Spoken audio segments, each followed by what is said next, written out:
ছাত্রছাত্রীরা ওয়েলকাম জানাই তোমাদের আবারও তুহিন চ্যানেলে। তো আজকে তুহিন চ্যানেলে কি বিষয় নিয়ে আলোচনা করব? হ্যাঁ, সেই সব ছাত্রছাত্রীদের জন্য বলছি যারা এই 2024 হায়ার সেকেন্ডারি পরীক্ষা দিতে চলেছো। সেই সকল ছাত্রছাত্রীরা ক্লাস 12 এর অ্যাকাউন্টেন্সির লাস্ট যে চ্যাপ্টারটা ক্যাশ ফ্লো স্টেটমেন্ট, সেই ক্যাশ ফ্লো স্টেটমেন্ট থেকে 2023 সালে ঠিক যেরকম ভাবে এসেছিল পরীক্ষায়, এই 2024 সালেও ঠিক একই প্যাটার্নে কিন্তু ক্যাশ ফ্লো স্টেটমেন্ট আসবে। সেই ক্যাশ ফ্লো স্টেটমেন্ট সলিউশন নিয়ে আমি আজকের এই ভিডিওতে তোমাদের সাথে আলোচনা করব। তো শুরুতে একটা কথা বলে রাখি, তোমরা যারা ফার্স্ট টাইম দেখছো আমার এই ভিডিওটা তারা দেখবে এই তুহিন চ্যানেল লার্ন কমার্স আমাদের West Bengal council of higher secondary education class 11 class 12 সমস্ত বিষয়টা অল্প অল্প করে আলোচনা করা হচ্ছে, আগামী দিনও হবে। এবং আগামী দিনে আমি কি বিষয় নিয়ে আলোচনা করবো অলরেডি বিভিন্ন ভিডিওতে আমি বলে দিয়েছি। এবং যারা এই বছর হায়ার সেকেন্ডারি পরীক্ষা দিতে চলেছে সেই সকল ছাত্রছাত্রীদের জন্য এই 2024 কমার্সের 4টে সাবজেক্টের উপরে ফুল ডেসক্রিপটিভ এবং এসএকিউ প্রশ্নের সাজেশনের ভিডিও আমি এই চ্যানেলে অলরেডি আপলোড করে দিয়েছি। ফলে যারা তোমরা এখনো দেখে উঠতে পারোনি সাজেশনের ভিডিওগুলো, প্রত্যেকটা সাবজেক্ট ওয়াইজ সাজেশনের ভিডিওগুলো তোমরা দেখে নিও। একটাই প্লেলিস্ট করে দেওয়া আছে, সেই প্লেলিস্টের মধ্যে আমার এই 2024 এর 4টে সাবজেক্টের যতগুলো 44 মার্কসের ডেসক্রিপটিভ 1 মার্কসের এসএকিউ প্রশ্নের সবকটা সাজেশনের ভিডিও একটা প্লেলিস্টের মধ্যেই আছে। ফলে এই একটা প্লেলিস্টের মধ্যে থেকে তোমরা সবকটা ভিডিও দেখে নিতে পারবে। তো আজকে থাম্বনেইলে তোমরা দেখেছো আমাদের 2023 এর কোশ্চেন পেপারটা। তোমাদের কাছে এই কোশ্চেন পেপারটা আমি অনেক আগে বছরের শুরুতেই বলে দিয়েছিলাম, যাদের একদম নতুন বই, কারেন্ট যারা বই কিনেছো grade problems of accountancy Basu দত্তের, সেই প্রবলেম বইয়ের একদম শেষের দিকে তোমরা এই প্রশ্নপত্রটা পেয়ে যাবে। মানে 2023 সালে যে কোশ্চেনটা এসেছিল গত বছর আমাদের হায়ার সেকেন্ডারি পরীক্ষায়, সেই কোশ্চেনটা তোমরা পেয়ে যাবে অ্যাকাউন্টেন্সির। আর যাদের একটু পুরনো বই তাদের আমি বলেছিলাম যে যারা সিনিয়র দাদা দিদি যারা এই বছর পরীক্ষা দিয়ে তাদের কাছ থেকে তোমরা সেই প্রশ্নপত্রটা জোগাড় করো। আমার কাছেও একটা প্রশ্নপত্র আছে 2023 সালের গত বছরের যে প্রশ্নপত্রটা, সেটা আমার কাছেও আছে। প্রতি বছর এই বছরও পরীক্ষা ঠিক পরে বিকেলবেলা আমি পেয়ে যাবো কোশ্চেন পেপারটা। তো যাই হোক, এই কোশ্চেন পেপারটা এরকমই কোশ্চেন পেপার হবে। এবং ক্যাশ ফ্লো স্টেটমেন্টে যেটা দেওয়া আছে দেখো, শিডিউল 6 পার্ট 1 ভার্টিক্যাল ফর্মে ব্যালেন্স শিটটা দেওয়া আছে। সেই ব্যালেন্স শিটের উপরে ক্যাশ ফ্লো স্টেটমেন্ট করতে বলেছে। এই 2024 সালেও কিন্তু ঠিক ওই প্যাটার্নেরই তোমাদের ব্যালেন্স শিট দিয়ে ক্যাশ ফ্লো স্টেটমেন্ট করতে দেবে। কারণ পুরনো ব্যালেন্স শিটের যে ফরম্যাটটা, সেই ব্যালেন্স শিটের ফরম্যাট কিন্তু এখন আর কোম্পানি অ্যাকাউন্টস এর মধ্যে, মানে কোম্পানি নতুন আইনের মধ্যে আর সেটা নেই। ফলে শিডিউল 6 ভার্টিক্যাল ফর্ম অনুযায়ী ব্যালেন্স শিটটা তোমরা করতে হয়। তোমরা যারা মানে গ্র্যাজুয়েশনে যারা এই বিষয় নিয়ে বিকম অনার্স বলো, বিকম পাস বলো, তোমরা যখন পড়াশোনা করবে তখন তোমাদের ব্যালেন্স শিট কিন্তু এই শিডিউল 6 ভার্টিক্যাল ফর্মে কিন্তু তোমাদের ব্যালেন্স শিট প্রিপারেশন করতে হবে। যে ব্যালেন্স শিটটা তোমরা এতদিনে জেনে এসেছো যে একটা দিকে লাইবিলিটি একটা অ্যাসেট দিক করে অ্যামাউন্ট করে, সেটা কিন্তু অলরেডি কোম্পানি অ্যাক্ট অনুযায়ী, নতুন কোম্পানি আইন অনুযায়ী বেশ আগেই বন্ধ হয়ে গেছে। তাহলে এরকম প্রশ্নপত্র তোমরা এই বছরও পাবে পরীক্ষায়। তো ঠিক এরকম প্রশ্নপত্রের মধ্যে দেখেন একদম ইংলিশ ভার্সন, বাংলা ভার্সন এবং হিন্দি ভার্সন, 3টে ভার্সনের মধ্যে আছে। একদম লাস্ট প্রশ্ন দেখো, আমি একদম বোর্ডের উপরে লিখে রেখে দিয়েছি 2023 11 নম্বরের প্রবলেমটা। 2023 11 নম্বরের প্রবলেম এই হচ্ছে। আমি বাংলা ভার্সনটাও সরে গিয়ে প্রথমে বাংলা ভার্সন আছে, তারপরে ইংলিশ ভার্সন আছে। ঠিক এইভাবে কিন্তু তোমরা প্রশ্নপত্রটা এই বছরও পাবে। প্রথমে বেঙ্গলি ভার্সন দিয়ে প্রথমে সবকটা প্রশ্ন বাংলায় থাকবে, মানে অ্যাকাউন্টেন্সির অঙ্কগুলো ইংলিশে থাকবে, বাকি থিওরির প্রশ্নগুলো বলো, এসএকিউ এর প্রশ্নগুলো বলো, এমসিকিউ এর প্রশ্নগুলো বলো, সবই বাংলায় দিয়ে দেবে। তারপরে ইংলিশ ভার্সন থাকবে, তারপরে এই যে শুরু হচ্ছে ইংলিশ ভার্সন এবং লাস্টে ইংলিশ ভার্সন হয়ে যাওয়ার পরে তারপরে শেষের দিকে থাকবে একই প্রশ্ন, শেষের দিকে থাকবে হিন্দি ভার্সন। এই শুরু হয়ে যাচ্ছে হিন্দি ভার্সন। তাহলে তোমাদের যেটা সুবিধা, বিশেষ করে অ্যাকাউন্টেন্সির ক্ষেত্রে ইংলিশ ভার্সনটাই ব্যবহার করতে আমি সবসময় বলে এসেছি, কারণ অ্যাকাউন্টেন্সি বাংলা টার্মগুলো ভীষণ অফবিট। ফলে ওই বাংলা টার্মগুলো মাথায় রাখার চেষ্টাও করো না, ইংলিশ টার্মটা মাথায় রাখারই চেষ্টা করো।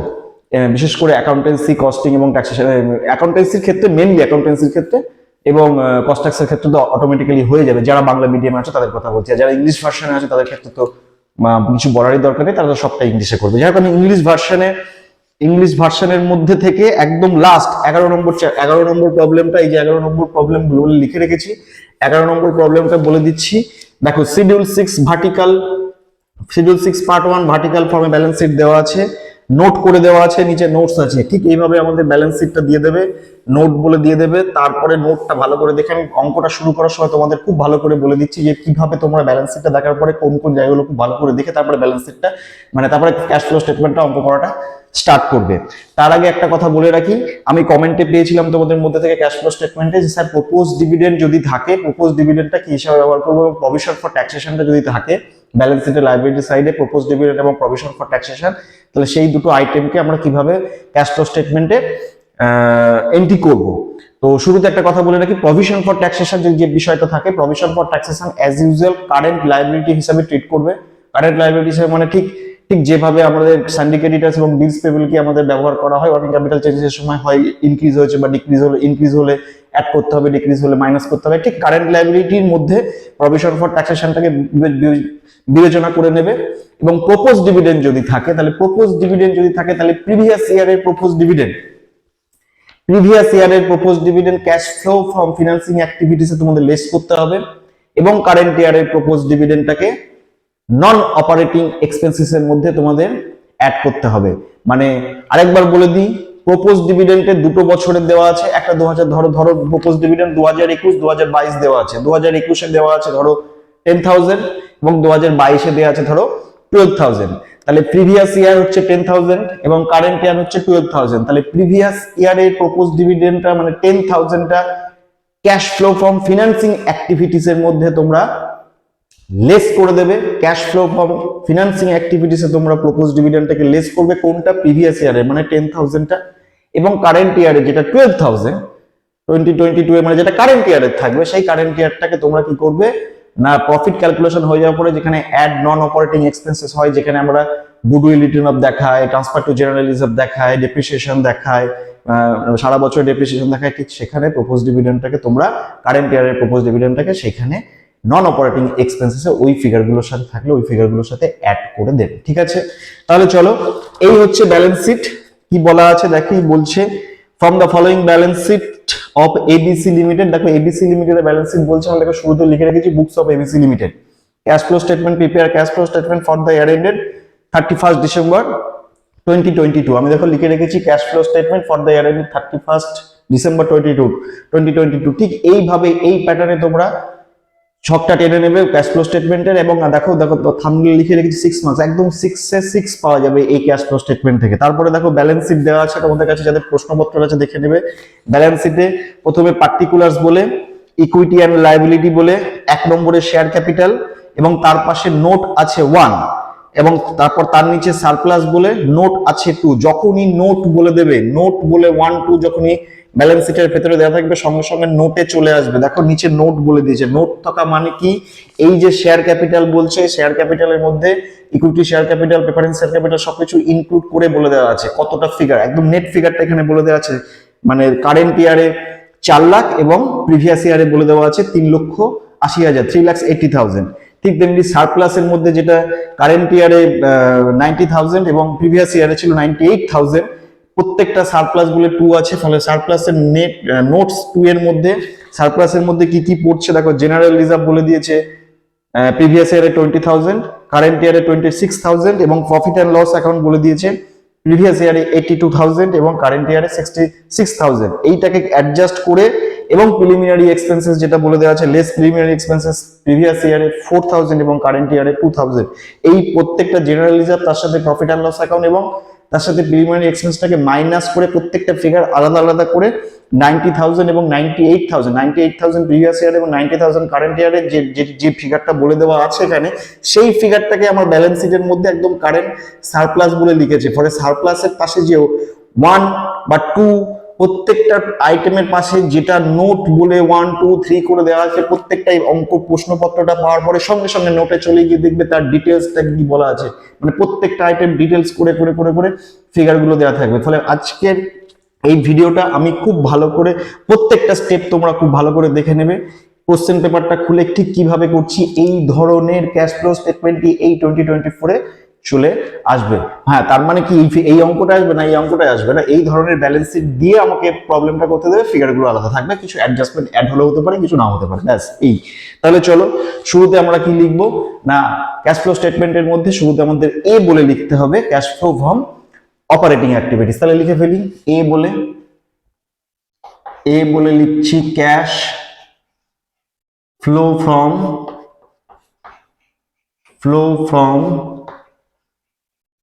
অপারেটিং অ্যাক্টিভিটিস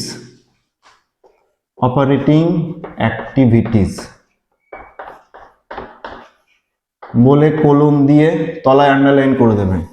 দিয়ে আমাদের কি লিখতে হবে? Profit and loss account, balance, current year এবং তার থেকে প্রিভিয়াস ইয়ারটা মাইনাস করতে হবে। তাহলে আমরা শুরুতেই এই ব্যালেন্স শিটের মধ্যে সারপ্লাসের মধ্যে পাবো না, নোট বলে দিয়েছে, নোট বলে আমাকে নিচে 2 নম্বর নোটে চলে আসতে হবে। সেখানে আমরা প্রফিট অ্যান্ড লস অ্যাকাউন্টের প্রত্যেকটার ফিগার, জেনারেল রিজার্ভের প্রত্যেকটা ইয়ারের ফিগার এবং প্রিলিমিনারি এক্সপেন্সেসের পুরো ইন্ডিভিজুয়ালি ফিগার, মানে প্রত্যেকটা ইয়ারে আলাদা আলাদা করে বলা আছে। তাহলে দেখো কারেন্ট ইয়ারের প্রফিট অ্যান্ড লস অ্যাকাউন্ট কত বলে দেওয়া আছে? কারেন্ট ইয়ারের প্রফিট অ্যান্ড লস অ্যাকাউন্টে 66,000 দেওয়া আছে, মানে 66,000 টাকা। এখানে ব্যালেন্স শিটের ফিগারটা তোমরা খুব ভালো করে দেখবে। এখানে কিন্তু কারেন্ট ইয়ারের ব্যালেন্স শিটের ফিগারটা আগে দেওয়া আছে, প্রিভিয়াস ইয়ারটা পরে দেওয়া আছে। ফলে ডেট ওই অনুযায়ী তোমরা কিন্তু একদম ঘাবড়ে যাবে না। দেখো শুরুতে প্রিভিয়াস ইয়ার তারপরে কারেন্ট ইয়ার করে দেওয়া নেই, কিন্তু শুরুতে কারেন্ট ইয়ার তারপরে প্রিভিয়াস ইয়ারের ডেটটা দেওয়া আছে। ফলে এই জায়গাগুলো খুব ভালো করে ওপরে ডেটটা দেখে বুঝতে হবে খুব ভালো করে যে কোনটা কারেন্ট ইয়ারে কোনটা প্রিভিয়াস ইয়ারে। দেখলে সবটা জানো, কিন্তু ওই বিষয় দুটো আলাদা হয়ে গেলে, মানে কারেন্ট ইয়ারটাকে প্রিভিয়াস ইয়ার ধরে নিলে, প্রিভিয়াস ইয়ারটা কারেন্ট ইয়ার ধরে নিলে, ফিগারগুলোকে গন্ডগোল করে দিলে পুরো ক্যাশ ফ্লো স্টেটমেন্টটা সবটা তুমি জানতে পুরো ক্যাশ ফ্লো স্টেটমেন্টটা ভুল হয়ে গেল কিন্তু। ফলে ডেট অনুযায়ী ভালো করে দেখে নেবে কোনটা কারেন্ট ইয়ারের কোনটা প্রিভিয়াস ইয়ারে। তাহলে কারেন্ট ইয়ারেরটা আগে দেওয়া আছে, প্রিভিয়াস ইয়ারটা পরে দেওয়া আছে। এরকমই তোমাদের ক্ষেত্রে এরকম মানে দেওয়া থাকতে পারে।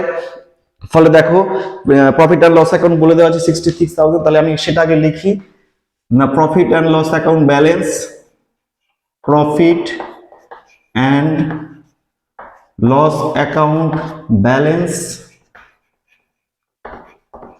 অ্যাজ অন 31st December 2022 কত বলেছে? 66,000। তার থেকে মাইনাস করতে হবে less profit and loss account balance as on 31st December 2021 কত বলে দেওয়া আছে? পরের বছরে দেওয়া আছে কত? 82,000। তাহলে দেখো 82,000, তাহলে গত বছরে প্রফিট হয়েছিল, গত বছরের প্রফিট থেকে এই বছরের প্রফিটের ফিগারটা কম। তাহলে এই বছরে আমার কি হলো? এই বছরে কি প্রফিট হলো না হলো না? লস বেরোলো, কারণ 66,000 থেকে 82 বাদ দিলে মাইনাস ফিগার হবে। তাহলে মাইনাস ফিগার কতটা হবে আমি দেখে নিচ্ছি। 66 থেকে 82 বাদ দিতে হবে, তাহলে হচ্ছে 16,000, 16,000। এই 16,000 টাকা কিন্তু মাইনাস ফিগার। তাহলে এই 16,000 টাকা লিখে এখানে আমরা ব্র্যাকেট করে দেবো। ব্র্যাকেট করে দেওয়া থাকলে মানে কি? Minus figure. তাহলে মাইনাস 16,000। তাহলে আমরা এই সোজাসুজি এই কথাটা কি লিখবো? প্রফিট ডিউরিং দ্য ইয়ার লিখবো না, লস ডিউরিং দ্য ইয়ার লিখবো। তাহলে এই সোজাসুজি আমরা কি লিখবো? লস ডিউরিং দ্য ইয়ার, বলে দাগ দিয়ে দিলাম। এবারে আমরা কি করব? অ্যাড নন অপারেটিং এক্সপেন্সেস,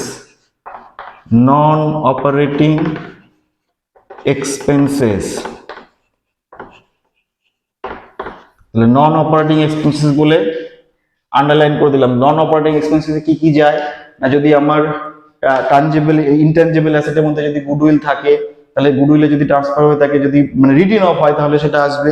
এবং জেনারেল রিজার্ভে যদি প্রিভিয়াস ইয়ারের থেকে এই ইয়ারে যদি এক্সট্রা টাকা, যদি ফিগারটা বাড়ে তাহলে ট্রান্সফার হয়েছে। তাহলে দেখো জেনারেল রিজার্ভ প্রিভিয়াস ইয়ারে ছিল 20,000, নোটের মধ্যে দেখবে, নোটের মধ্যে দেখবে সারপ্লাসের মধ্যে এইখানটা দেখবে না, নোটে লেখা আছে। যেখানে নোট 1 2 চলে যাবে সঙ্গে সঙ্গে নোটে চলে গিয়ে দেখবে ডিটেলস ফিগারটা কি আছে। তাহলে জেনারেল রিজার্ভটা কত বলেছে প্রিভিয়াস ইয়ারে বলেছে 20,000, কারেন্ট ইয়ারে বলেছে 26,000। তাহলে অবশ্যই 6,000 টাকা কারেন্ট ইয়ারে ট্রান্সফার হয়েছে। তাহলে লিখবো শুরুতে transfer to general reserve, transfer to general reserve কত না 26,000 মাইনাস 20,000, 26,000 মাইনাস 20,000।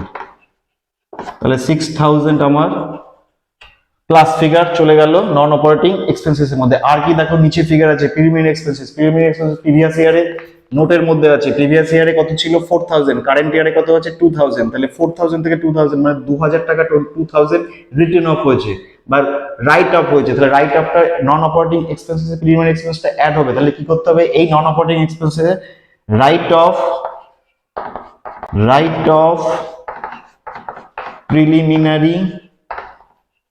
প্রিলিমিনারি এক্সপেন্সেস কথাটা আমি শর্টে লিখে দিলাম, ইএক্সপি বলে ডট দিয়ে দিলাম এক্সপেন্সেস। তাহলে কত হবে, আমাকে 4000 থেকে 2000 মাইনাস করলে 2000 হবে। তাহলে 4000 মাইনাস 2000, তাহলে এখানে চলে গেল 2000।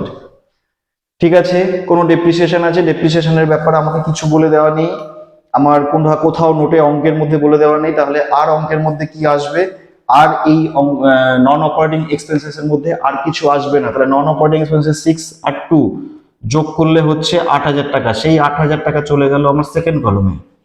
এই সেকেন্ড কলমে 8000 চলে যাওয়ার পরে এখানে আছে -16, এখানে আছে +8, মানে -16000 +800। তাহলে এই ফিগারটা থেকে এই ফিগারটা অ্যাড করলে আমার কত হবে না -8000। তাহলে -8000 টা আমার এখানে লিখে ফেলি, -8000 লিখে ব্র্যাকেট করে দিলাম। ব্র্যাকেট করা থাকা মানে মাইনাস ফিগার। তাহলে এবার কি করতে হবে, লেস করতে হবে। কি লেস করতে হবে, লেস নন অপারেটিং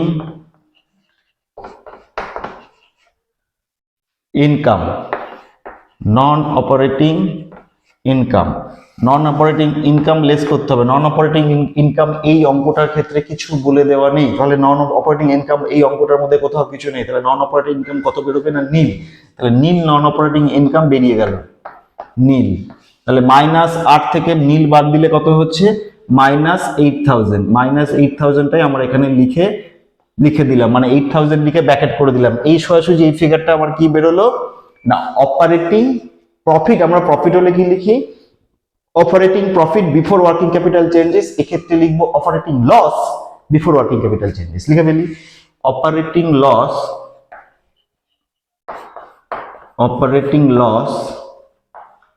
বিফোর ওয়ার্কিং ক্যাপিটাল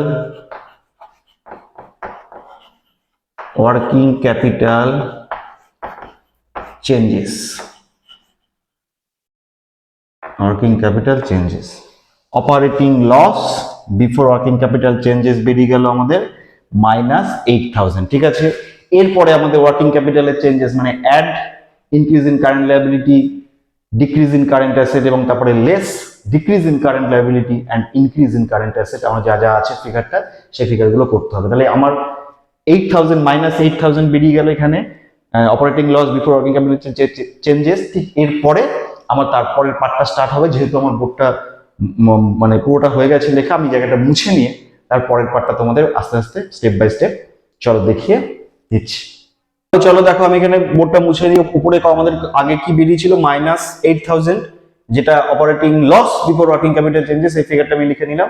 এবার আমাদের কি করতে হবে, add increase in current liability. তাহলে লিখি add increase in current liability, increase in current liabilities।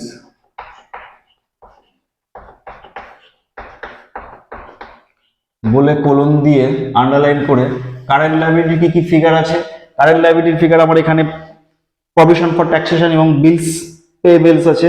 তাহলে বিলস পেয়েবল এবং প্রভিশন ফর ট্যাক্সেশন দুটোই দেখো আমার ইনক্রিজ হয়েছে। মানে প্রভিশন ফর ট্যাক্সেশন আমার প্রিভিয়াস ইয়ারে ছিল 24000 এবং কারেন্ট ইয়ারে হচ্ছে 40000, এবং বিলস পেয়েবল প্রিভিয়াস ইয়ারে ছিল 60000, কারেন্ট ইয়ারে হচ্ছে 64000। তাহলে দুটোর ক্ষেত্রে আমার ইনক্রিজ করেছে। তাহলে আমি প্রত্যেকটা লিখে ফেলি। প্রথমে কি লিখবো, প্রভিশন ফর ট্যাক্সেশন। তাহলে লিখি provision for taxation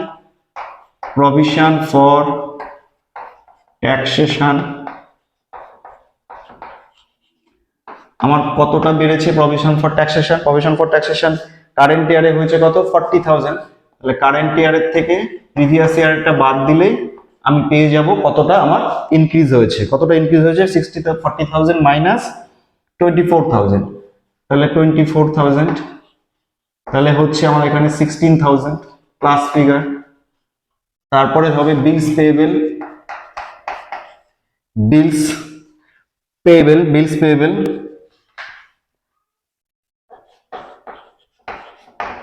beans payable হচ্ছে কারেন্ট ইয়ারে বেড়ে হয়েছে কত, 64,000, 64,000, আর প্রিভিয়াস ইয়ারে ছিল হচ্ছে আমাদের 60,000, তাহলে কতটা বেড়েছে, 4,000 বেড়েছে। সেই 4,000 এখানে লিখে ফেললাম পজিটিভ ফিগার। আর কি থাকবে না, decrease in current asset, decrease in current assets. তাহলে ডিক্রিজ ইন কারেন্ট অ্যাসেট কত, কারেন্ট অ্যাসেটের ক্ষেত্রেও দেখো নন কারেন্ট অ্যাসেট মানে যেটা ফিক্সড অ্যাসেট বলে দিয়েছে 4,90,000 এবং 5,30,000 বলে দিয়েছে, এবং তারপরে কারেন্ট অ্যাসেটের মধ্যে দেখো ইনভেন্টরি মানে হচ্ছে স্টক।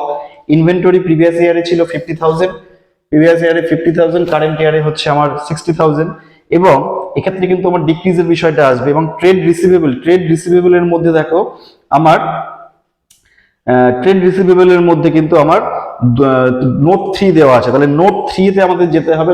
নোট 3 তে গিয়ে ট্রেড রিসিভেবল দেখো আমাদের বলে দিয়ে দিচ্ছে ট্রেড রিসিভেবলের মধ্যে কি কি পড়ছে না, ডেটার্স পড়ছে এবং বিলস রিসিভেবল পড়ছে। ফলে যেখানেই নোট থাকবে, আমি বারবার বলছি, যেখানে বলার পরে যেই ফিগারটার পরে আমাদের নোট বলে দেবে, সঙ্গে সঙ্গে সেই নোটের জায়গায় চলে যাবে, গিয়ে দেখবে ডিটেলসটা কি বলে দেওয়া আছে। তাহলে ট্রেড রিসিভেবলস এর মধ্যে আমার এখানে ডেটার্স আছে, প্রিভিয়াস ইয়ারে ছিল 45, কারেন্ট ইয়ারে হচ্ছে 36, এবং বিলস রিসিভেবল প্রিভিয়াস ইয়ারে ছিল 17,000, কারেন্ট ইয়ারে হচ্ছে 16,000। ফলে দুজনের ক্ষেত্রেই কিন্তু ফিগারটা আমার ডিক্রিজ হয়েছে। তাহলে ডিক্রিজটা আমার এখানে আসবে।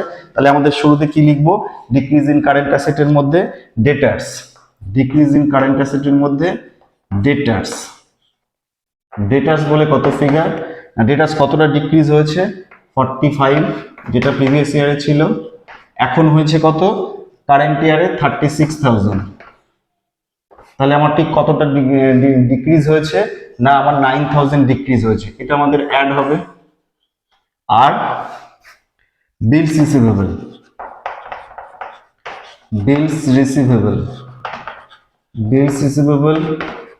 প্রিভিয়াস ইয়ারে ছিল 17,000, কারেন্ট ইয়ারে হয়েছে 16,000, তাহলে 1,000 টাকা ডিক্রিজ করেছে। তাহলে এই ফিগারগুলো। আর ইনভেন্টরিটা কি হয়েছে দেখি, ইনভেন্টরিটা প্রিভিয়াস ইয়ারে ছিল 50,000, কারেন্ট ইয়ারে হচ্ছে 60,000, মানে 60,000। তাহলে প্রিভিয়াস ইনভেন্টরিটা যেহেতু কারেন্ট আছে কিন্তু এটা ইনক্রিজ করেছে, ফলে এখানে আসবে না, ওটা লেস হবে। তাহলে এই চারটে ফিগার আমাদের যোগ করতে হবে। এই চারটে ফিগার যোগ করলে কত হচ্ছে না, এখানে 16,000 ফর 20,000, এখানে 10,000, মানে 30,000 আমাদের অ্যাড করতে হবে। কেননা add increase in current liability, decrease in current asset. তাহলে অ্যাড করলে আমার হচ্ছে কত, এখানে 30 আর এখানে -8, তাহলে 30 থেকে 8 মাইনাস করে আমাদের পজিটিভ ফিগার বেরোবে 22,000। তাহলে সেটা আমরা লিখে ফেলি 22,000। এইবার আমরা কি করব, লেস বলে আমরা লিখব decrease in current liability, decrease in current liabilities, decrease in current liabilities আমাদের কত না, নীল বলছে, কিছু নেই ফিগার, তাহলে নীল হবে। আর ইনক্রিজ ইন কারেন্ট অ্যাসেটসে, ইনক্রিজ ইন কারেন্ট অ্যাসেটস এর মধ্যে আমাদের একটাই ফিগার থাকবে, সেটা হচ্ছে আমাদের ইনভেন্টরি, যেটা প্রিভিয়াস ইয়ারে 50 ছিল, কারেন্ট ইয়ারে 60 হয়েছে। তাহলে দেখি ইনভেন্টরিজ যেটা 60 থেকে 50 বাদ দিতে হবে। 60 থেকে 50 বাদ দিয়ে আমাদের হয়ে যাচ্ছে এখানে 10,000। এই 10,000টা এখানে মাইনাস হবে, 10,000টা মাইনাস হবে। তাহলে 22 থেকে 10,000 বাদ দিলে আমাদের বেরোবে কত না, 12,000। সেই 12,000টা আমরা এখানে লিখবো। এই 12,000 দেখো পজিটিভ ফিগার চলে এলো। তার মানে শুরুতে এখানে একটা কথা বলে রাখি, তার মানে আমরা যখন first cash flow from operating activities বলে আমরা যখন এগ দিয়ে শুরু করেছিলাম, প্রথমে কিন্তু আমাদের লস বেরিয়েছিল, মানে প্রফিট ডিউরিং দেওয়া হয়নি, লস ডিউরিং দেওয়া হয়েছে। ফলে লস ডিউরিং দেওয়ার যদি হয়ে গিয়ে থাকে তাহলে ঘাবড়ে যাবে না যে আমাদের এটা মাইনাস ফিগার কেন হলো, বা অঙ্কে বাড়িতে হয়তো প্র্যাকটিস করেছে, বিভিন্ন জায়গায় দেখেছো প্লাস বেরোচ্ছে, প্লাস ফিগার বেরোচ্ছে, প্রফিট ডিউরিং দ্য ইয়ার হচ্ছে, লস ডিউরিং দ্য ইয়ার হয়ে গেলে কি করে হবে, লস ডিউরিং দ্য ইয়ার তাহলে কি হবে না? ভুল করছি না, একদম ঠিক করছো।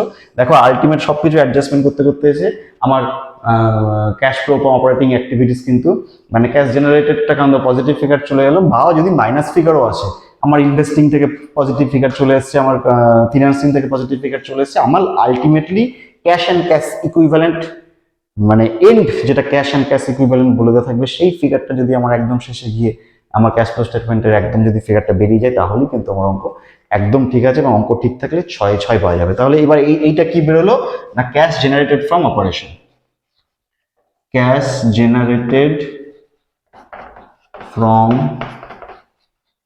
Operation, cash generated from operation. এবার এর থেকে লেস করব income tax paid, income tax paid, income tax paid অঙ্কে কিছু বলে দেওয়া নেই, তাহলে এটা নীল।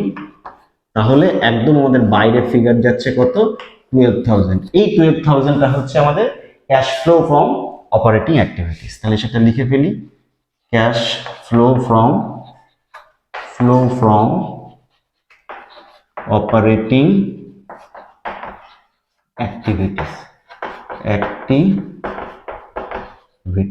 Cash flow from operating activities বেরিয়ে গেল আমাদের পজিটিভ ফিগার 12,000। তাহলে total A cash flow from operating activities এর মধ্যে আমার বেরিয়ে গেল, থার্ড কলমে চলে যাবে একদম নেট ফিগারটা 12,000 বেরিয়ে গেল। এরপরে আমি বি বলে cash flow from investing activities, তারপরে C cash flow from financing activities করে বাকি যে পোর্শনগুলো আছে তাহলে এই জায়গাটা মুছে দিয়ে তারপরের পার্টটা তোমাদের দেখিয়ে দিচ্ছি।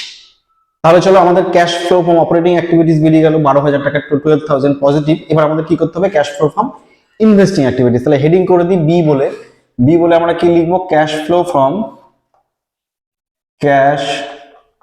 Flow from investing activities,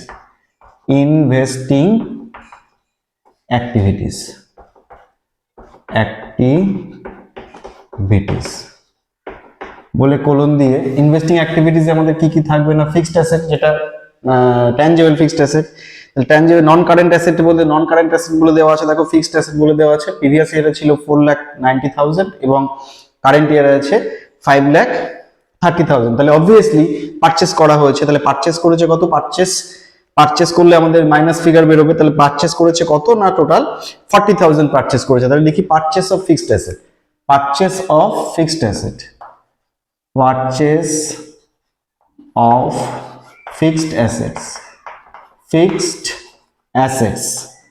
fixed assets বলে আমরা কি লিখবো না, কারেন্ট ইয়ারে হয়েছে 5,30,000, যেটা প্রিভিয়াস ইয়ারে ছিল 4,90,000। তাহলে টোটাল কেনা হয়েছে কত না 40,000 আমাদের কেনা হচ্ছে, সেই 40,000টা হচ্ছে আমাদের এখানে মাইনাস ফিগার। তাহলে -40,000 প্লাস পারচেস করলে মাইনাস, সেল করলে প্লাস, তাহলে -40,000। এই -40,000 এছাড়া আর কোনো ফিক্সড অ্যাসেটের কোনো আইটেম বলে দেওয়া নেই। ফিক্সড অ্যাসেটের আর কোনো আইটেম বলে দেওয়া না থাকলে এই -40,000টাই আমাদের চলে যাবে একদম থার্ড কলমে, এটাকে আমাদের লিখতে হবে নেট ফিগার। তাহলে এই একদম 40,000টাই চলে গেল আমাদের একদম থার্ড কলমে, এবং এটা মাইনাস ফিগার বলে আমি ব্র্যাকেট করে দিলাম। এটা কি লিখবো আমরা, নেট ডিক্রিজ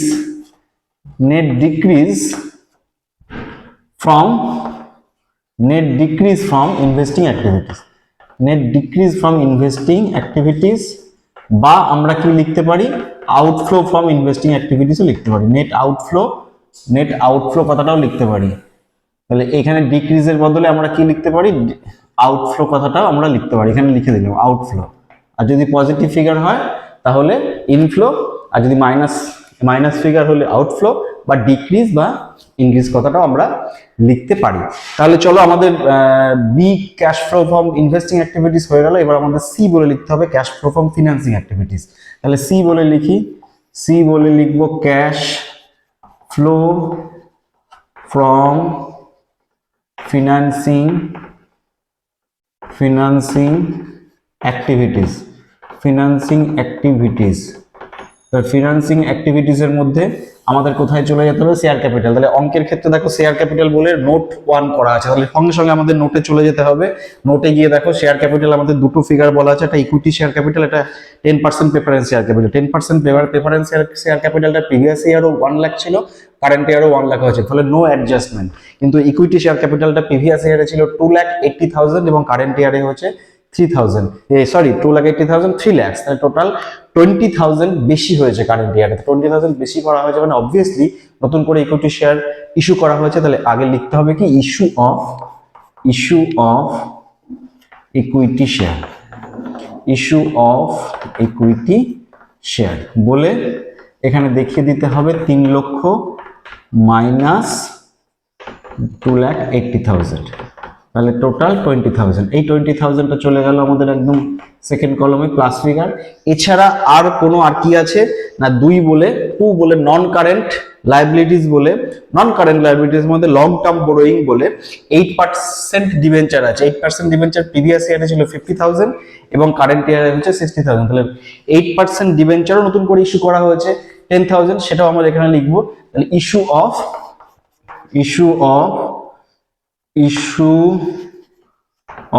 8% ডিবেঞ্চার, 8% ডিবেঞ্চার, সেটা কত না, প্রিভিয়াস কারেন্ট ইয়ারে হয়েছে 60,000 এবং প্রিভিয়াস ইয়ারে ছিল 50,000, তাহলে কারেন্ট ইয়ারে 60, প্রিভিয়াস ইয়ারে 50, তাহলে 10,000 নতুন করে ইস্যু হয়েছে। আর কোনো ফিগার আইটেম দেওয়া নেই আমার ফিনান্সিং অ্যাক্টিভিটিসে যাওয়ার মতন, কারণ এদিকে আমার যা আছে সব নোট, এবং নোটে cash and cash equivalent note 4 বলে ক্যাশ অ্যান্ড ক্যাশ ইকুইভ্যালেন্টে ক্যাশ অ্যাট ব্যাংক প্রিভিয়াস ইয়ারে 8,500, কারেন্ট ইয়ারে 10,000 এবং ক্যাশ ইন হ্যান্ড প্রিভিয়াস ইয়ারে 1,500 এবং কারেন্ট ইয়ারে 2,000, ফলে ক্যাশ অ্যান্ড ক্যাশ ইকুইভ্যালেন্টটা আমাদের একেবারে নেট ফিগারটাই বলে দেওয়া আছে, প্রিভিয়াস ইয়ারে 10,000 এবং কারেন্ট ইয়ারে 12,000। তাহলে আমাদের অ্যান্সারটা কি বেরোবে না, আমাদের অ্যান্সারটা বেরোবে কিন্তু 12,000 অ্যান্সার হবে। তাহলে দেখি কি হচ্ছে, তাহলে এখানে 30,000 চলে গেল আমার আউটার কলমে। তাহলে এটা কি লিখবো, নেট ইনক্রিজ লিখতে পারি, নেট ইনক্রিজ, অথবা আমরা লিখতে পারি ইনফ্লো লিখতে পারি ফ্রম ফিনান্সিং অ্যাক্টিভিটিস পেয়ে গেলাম। এইবার আমরা ডি বলে তিনটেকে ফিগার অ্যাডজাস্ট করে নেবো। তাহলে ডি বলে আমাদের কি বেরোবে না, এইখানে 30,000 মাইনাস 40,000 হচ্ছে ইনভেস্টিং এবং অপারেটিং অ্যাক্টিভিটিসে ছিল 12,000। তাহলে 30,000 আর 12,000 টাকে আগে যোগ করে নিই। তাহলে 30,000 প্লাস 12,000 করলে হচ্ছে আমাদের 42,000, 42,000 থেকে আমাদের 40,000 মাইনাস করলে হচ্ছে 2,000, সেই 2,000 পজিটিভ ফিগারটা হচ্ছে আমাদের net increase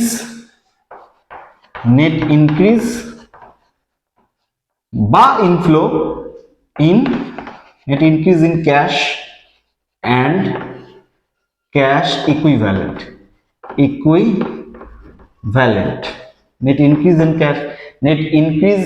in cash and cash equivalent. এবার এর সাথে প্রিভিয়াস ইয়ারের cash and cash equivalent add করতে হবে। তাহলে ই বলে আমরা লিখবো ক্যাশ অ্যান্ড ক্যাশ ইকুইভ্যালেন্ট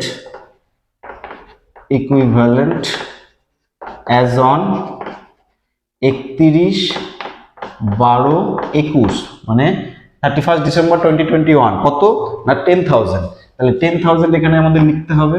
তাহলে এই 10,000 এর সাথে 2,000 যোগ করতে হবে, যোগ করলেই আমাদের হয়ে গেল 12,000।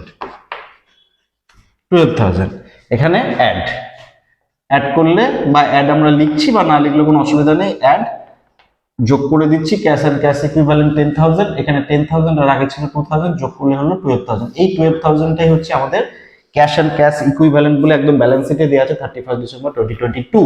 তাহলে সেটাই আমাদের এখানে লিখে দিতে হবে, এফ বলে cash and cash equivalent as on 31 December 2022।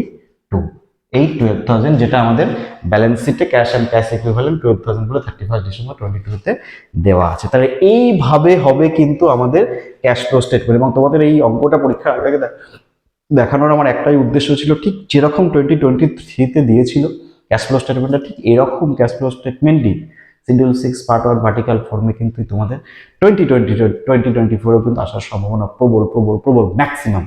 ঠিক আছে, তাহলে ঠিক এইভাবে যে পদ্ধতিতে প্রত্যেকটা স্টেপ আমি ভিডিওটা চলার সময় সময় নোট দেখে নেবে, নোট দেখে নিয়ে টোটালটা বিষয়টাকে করে নিয়ে তারপরে বিষয়টা ঠান্ডা মাথায়, যদি লস থাকে শুরুতে ঘাবড়ে যাবে না, এই যে পুরো বিষয়টাকে যেটা বললাম সেই পুরো বিষয়টা ভালো করে মাথায় রেখে আজকের ভিডিওটা বারবার দেখে তোমরা পরীক্ষা চলে যাবে। অবভিয়াসলি ক্যাশ ফ্লো স্টেটমেন্ট থেকে যে প্রবলেমটা তোমাদের এবছর পরীক্ষায় আসছে 100% সেটা করে আসতে পারবে। ঠিক আছে, তো আজকের ভিডিওটা এই পর্যন্তই থাকবে।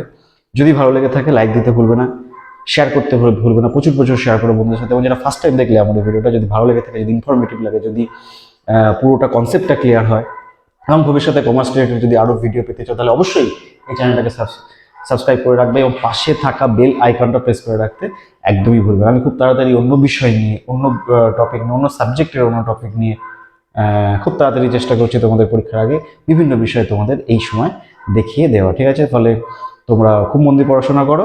আমি জানি পরীক্ষা একদম চলে এসেছে, একদম সামনে, ফলে তোমাদের সাথে আবার আমার এই চ্যানেলে দেখা হবে। ফলে তোমরা প্রত্যেকে খুব খুব ভালো থাকো।